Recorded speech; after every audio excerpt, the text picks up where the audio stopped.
This is Democracy Here. My name is Maryelen Calderwood, and today we'll be viewing a video statement made by Dan Ellsberg on his work entitled Doomsday Machine. We'll be discussing the video with widely known peace and social justice advocate Randy Kehler. As always, these are topics important to members of Franklin County continuing the political revolution. Of how the good old Union has come in here to dwell. Which side are you on, my sisters? Which side are you on? Which side are you on, my sisters? Which side are you on? Which side are you on, my sisters? Which side are you on? Which side are you on, my sisters? Which side are you on? My mother is a feminist and she taught me to see until we all have justice, not one of us is free. Randy, thank you very much for coming to talk to us about not only the important work of Dan Ellsberg, but Dan Ellsberg. Yeah. So I'm sure there's probably very few people on Earth that don't know who Dan Ellsberg is, particularly in today's political environment. So, but can you talk to us a little bit about the work of Dan Ellsberg, your relationship to him, and how this statement came to be? Sure. Well, I was asked to get a hold of Dan, who's an old friend, to see if he would make this statement and send it to FCCPR by video, which he has done, and we'll watch that. Dan and I first met at an international war resistance conference in 1969. A group called War Resisters International had a big conference in Haverford College in summer of '69, Haverford, Pennsylvania. Dan had a long career, military career, actually part of it. He was an officer in the Marine Corps during the Suez Crisis in the 50s. He actually went to Vietnam as a representative from the State Department and the Pentagon to try to help them figure out what was going on. While he was there, he put on a regular GI uniform and went out into the jungles on patrol because he really wanted to see what was going on. And he was regarded as extremely knowledgeable in terms of letting people like Secretary of Defense McNamara know what was actually happening, because he was there, he saw, he went out in the field and so forth. And he was also very bright. But he had a job before he did the Vietnam work that involved working on nuclear war plans for the United States. He had perhaps the highest security clearance for a civilian in the government at that time, and was allowed to see secret nuclear war plans.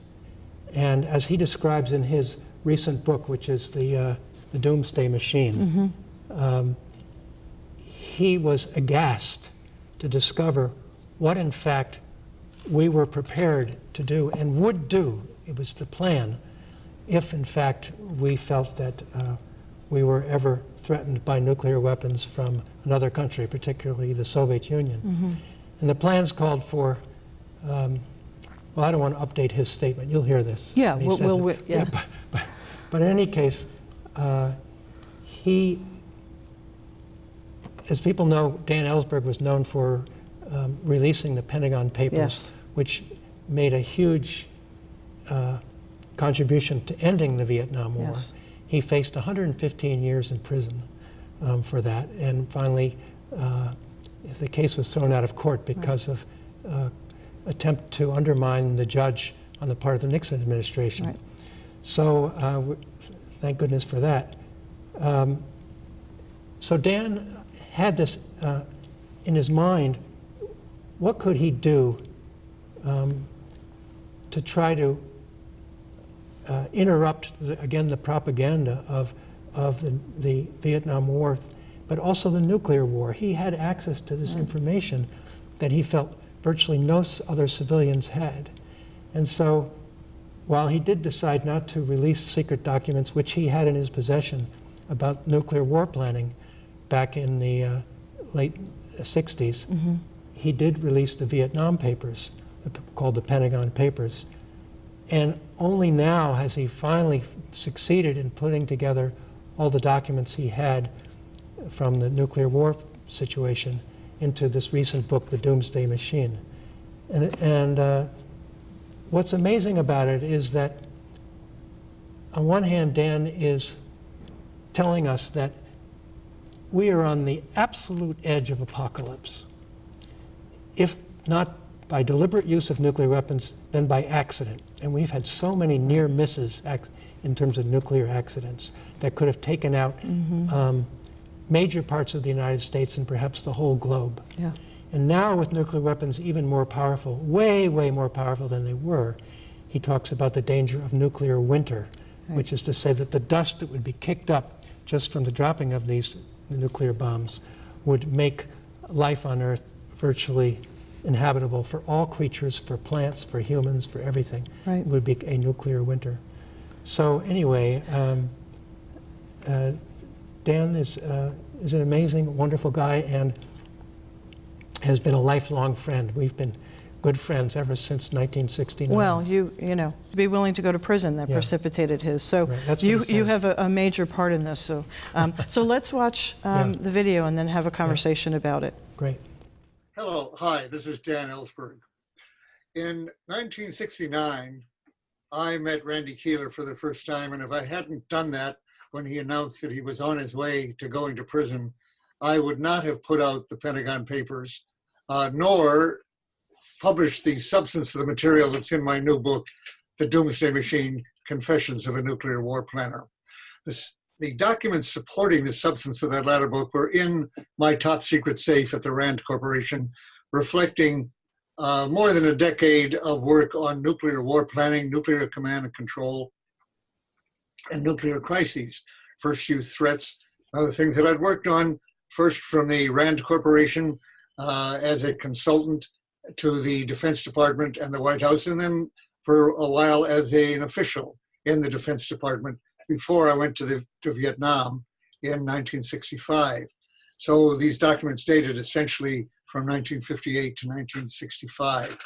And with Randy's example in mind of choosing to make the strongest statement he could of going to prison rather than going to Sweden or in a conscientious objector program, a statement that the war was wrong and that he refused to participate in it and it was wrong to participate in it.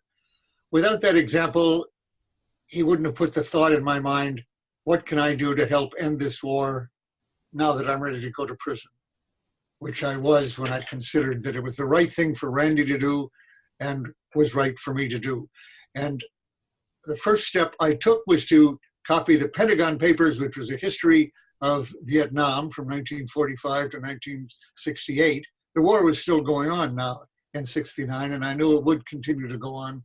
And I hoped that putting out these documents of lies and errors and crimes would help shorten the war. And in the end, actually, through a complicated series of events, it proved to help do that. But while I was doing that, I thought, all right, I will also put out the more important documentation on nuclear weapons, which threaten all life on Earth, actually. And I copied everything in my top secret safe. Now, for reasons that are described in the book, in the first chapter, the documents were lost and they did not come out, but the substance of them, including a lot of material that has subsequently been declassified, has come out since then. Some of it remained in my possession and is put out in this book. The essence of it is that, as far as can be known now, the situation on nuclear weapons persists today as it was 60 years ago, despite the enormous reductions in relative terms of the number of nuclear weapons in the world, perhaps by 80 and 85%. And nevertheless, the world remains as much in danger in terms both of probability of the war and of the overall scale of it as it did 60 years ago.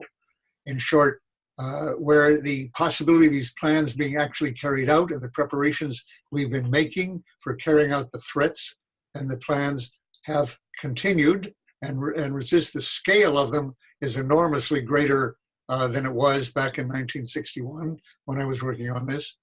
and really no different from what it would have been at the height of the arms race in the mid-'80s, because although there would have been more weapons, you can only destroy the Earth once, and those weapons would have done it many times over.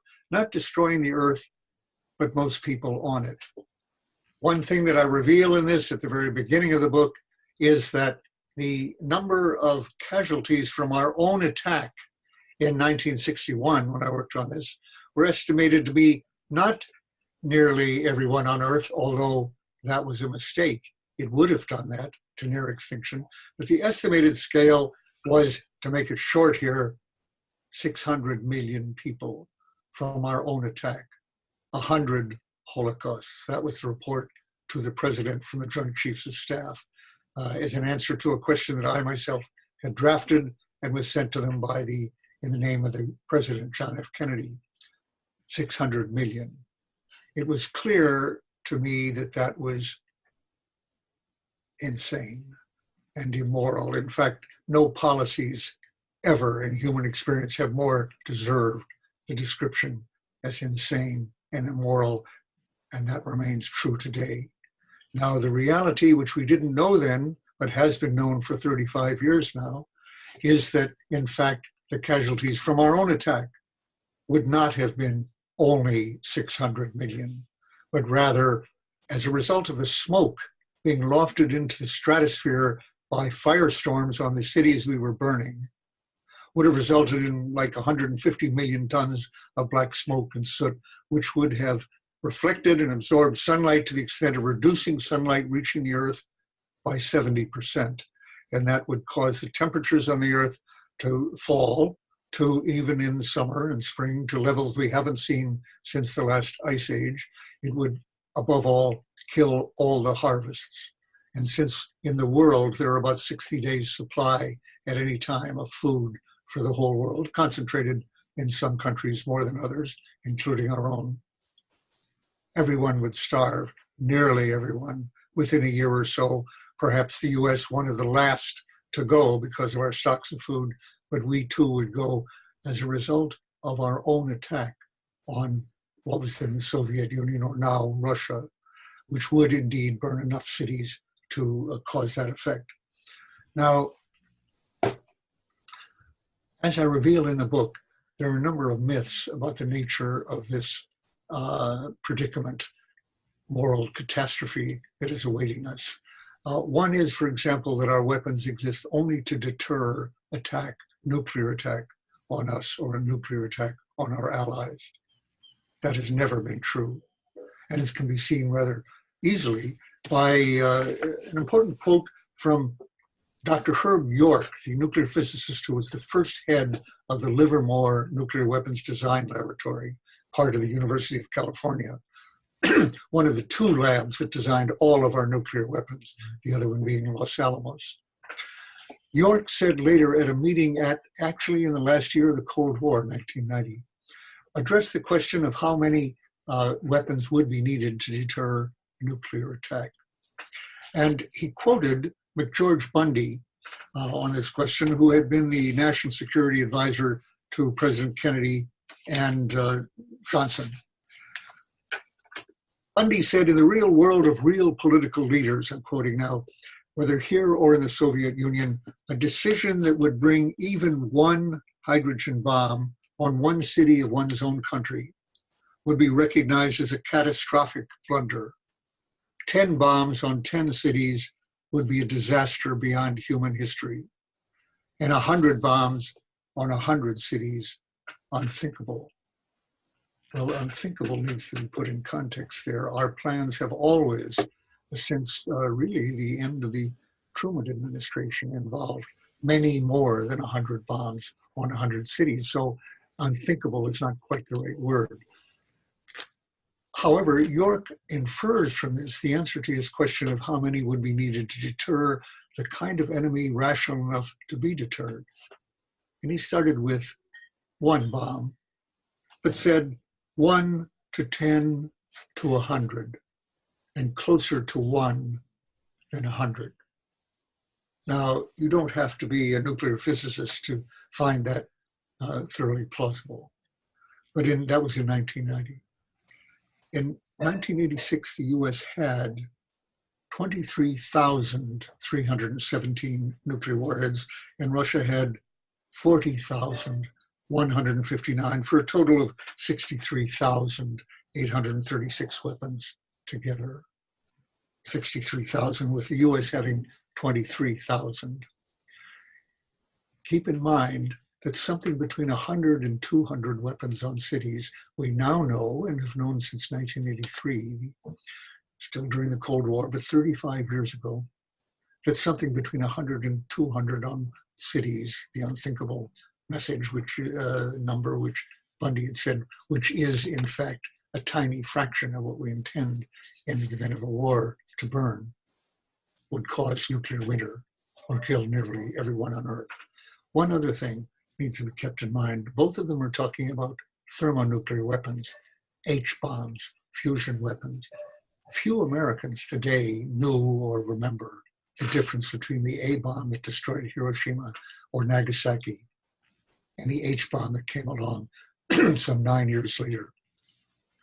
The first bomb that was detonated as an H-bomb, a thermonuclear bomb, and tens of thousands of these weapons now are thermonuclear weapons, H-bombs, was 1,000 times more powerful in yield than the bomb that destroyed Nagasaki or Hiroshima, which was somewhat less. So when you look at a picture of the destruction of Nagasaki or Hiroshima, you are looking at what happens to the center of a city when it's hit by the detonator, the primer, the percussion cap, in effect, of a modern thermonuclear weapon, as I say, of which we have tens of thousands.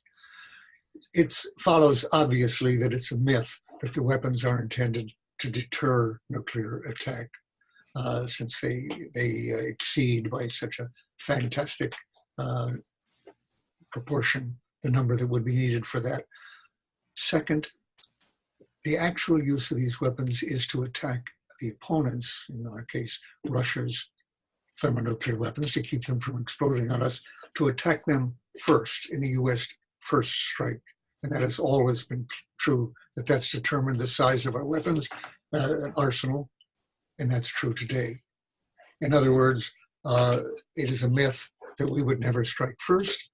Our plans, in fact, are overwhelmingly premised on the idea that we would strike first or before enemy warheads arrived on this country, either preemptively when we thought that enemy warheads were about to hit us from tactical warning from our warning systems, or from conceivably someone inside the Soviet system or Russian system, or second, as an escalation from a conflict in particular in Europe. And we're still committed to initiating nuclear war in such a case if we were not able to defeat to win the conflict on a non-nuclear basis or on a tactical nuclear basis. We are committed to striking first by escalating in that case. It's implied by what I've already told you that that is a plan for committing omnicide. It can't just be called suicide. It's not just us who die, although we do, or genocide. Our plans against Russia alone are multi-genocide. Killing hundreds of millions of people is not just genocide. But it's not, there's no word for it. Omnicide was a word invented by a philosopher, John Somerville. It pretty accurately describes what goes, and although it doesn't destroy all life on Earth, because more than half of the life on Earth is in the form of microbes, most of which would survive. But animals larger than a squirrel would not. All the primates, the mammals, and all those would be extinct, even if humans were not totally extinct because of our extreme adaptability, our ability to go thousands of miles in pursuit of food, and we have fires, housing, whatnot. Perhaps 1% would survive, but none of the other larger animals would. Briefly, some of the other myths that have befogged our ability to mobilize against this include the idea that we have never used nuclear weapons since Hiroshima or Nagasaki. In fact, we use them dozens of times in the way that you use a gun when you point it at someone's head in a confrontation, whether you pull the trigger or not. And in that sense, in crises, we have in fact used them dozens of times, actually in Vietnam, in Middle East, in Korea, and elsewhere. Finally, it is not only the president's finger that is on the button. That would mean that we could be paralyzed from a possible response and retaliation by a single bomb on Washington. That has never been the case, and it's not the case in Moscow or probably any of the others. The authority to use those weapons has been delegated in the event of loss of communication from headquarters or crises where there's not time in our country and in Russia and almost surely other countries. So the question of whose finger is on the button, as in the case of Donald Trump, whose finger is definitely on the button, irrevocably. He can't be overruled, but not only his. The question is how many, and the answer has to be scores, and perhaps more than 100, well more than 100 in any given nuclear country. So that use up my time, which I had allotted here. So I'll just say, to repeat what I said at the beginning, we have here a calamity, a catastrophe that is waiting to happen.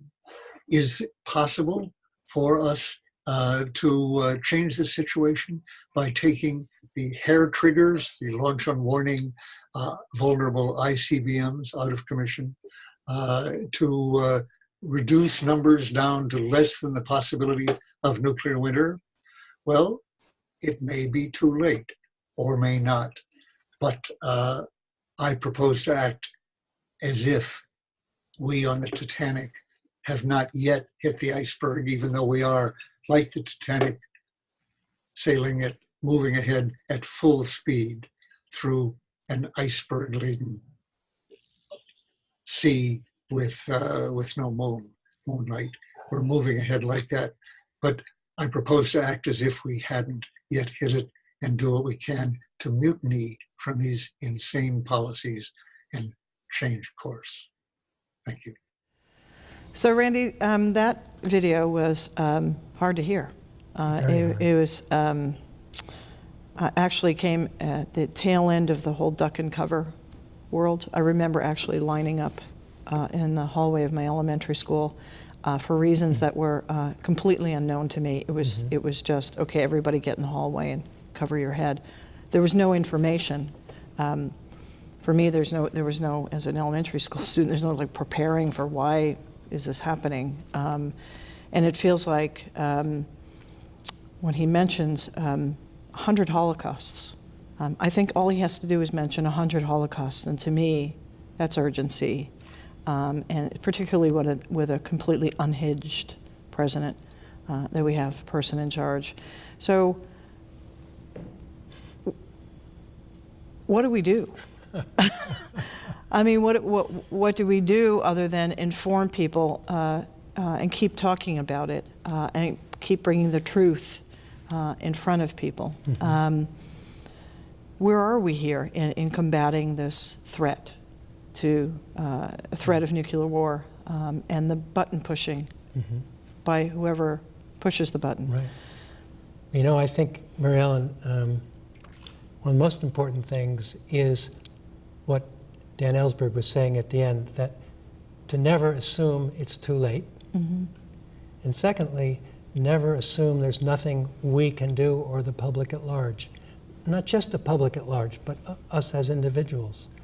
One of the amazing things Dan says in this book,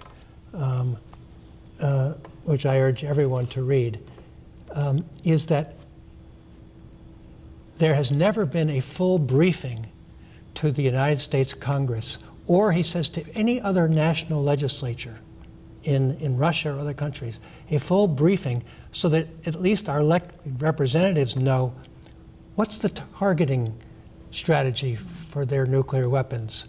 How many people would be killed? What's the potency of the weapons? How likely is it that they go off? How many accidents have we already had? How close have we already come to losing the whole ball of wax?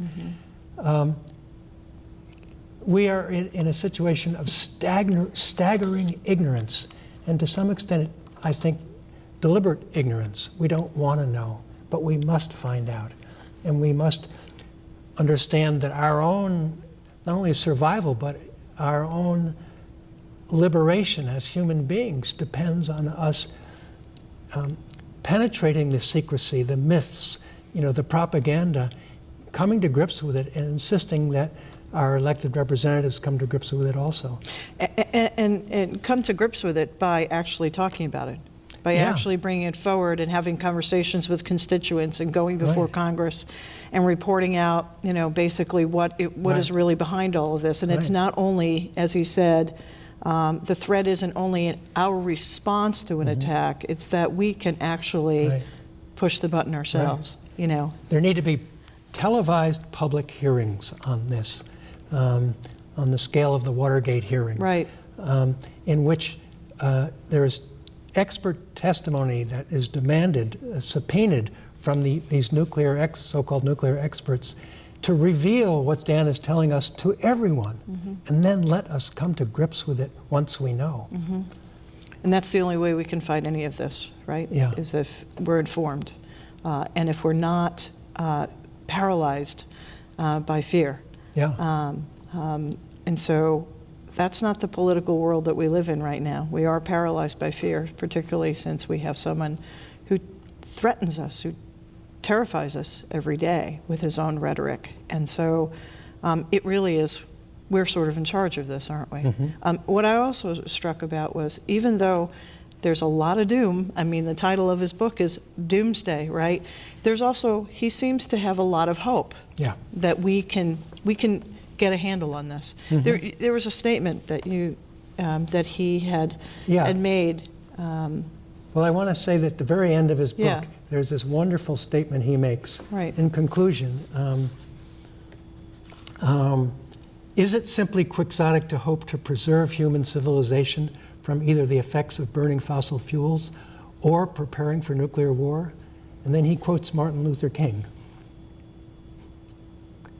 This is King's famous April 4th, 1967 speech at Riverside Church in New York, where he made clear his opposition to the Vietnam War.